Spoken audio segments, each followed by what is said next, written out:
Deutsch lernen durch Hören.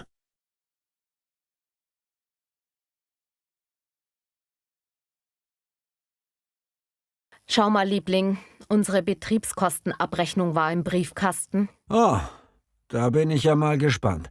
Ich auch. Im letzten Jahr mussten wir fast 300 € nachzahlen.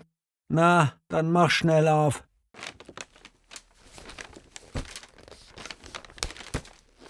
Was? Das glaube ich ja nicht. Was denn? Wir bekommen 800 € zurück.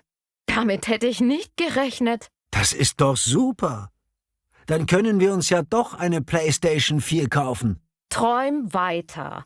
Wir müssen dringend ein neues Bett kaufen. Das alte quietscht und einige Latten sind auch schon gebrochen. Darauf können wir doch kaum noch gut schlafen. Du hast recht, mein Schatz. Dann lass uns doch heute Nachmittag mal ins Möbelhaus fahren. Dann schauen wir uns die Betten mal an und vielleicht finden wir ja genau das Richtige. Ja, das machen wir. Ich hätte gern ein hohes Bett mit einer weichen Matratze. Dann fällt morgens das Aufstehen viel leichter. Das würde mir auch gut gefallen. Bei Möbel Walter sind gerade Angebotswochen. Da gibt es bis zu 50% Rabatt auf Ausstellungsstücke. Da sollten wir unbedingt zuerst schauen. Super. Dann lass uns doch direkt losfahren. Aber ich wollte doch erst in Ruhe meine Zeitung lesen. Das kannst du doch machen, wenn wir wieder zu Hause sind. Die Zeitung wird schon nicht weglaufen. Na gut.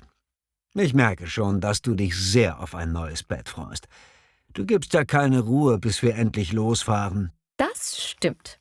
Danke. Schatz, ich kann alles tun, damit du glücklich bist. Du beschwerst dich doch auch jeden Morgen darüber, dass dir der Rücken wehtut. Das liegt an den alten Matratzen und dem alten Bett. Ja, ich sage ja, dass du recht hast. Na komm, lass uns zu Möbel weiterfahren. Ich habe meine Zeitung schon beiseite gelegt. Du bist der Beste.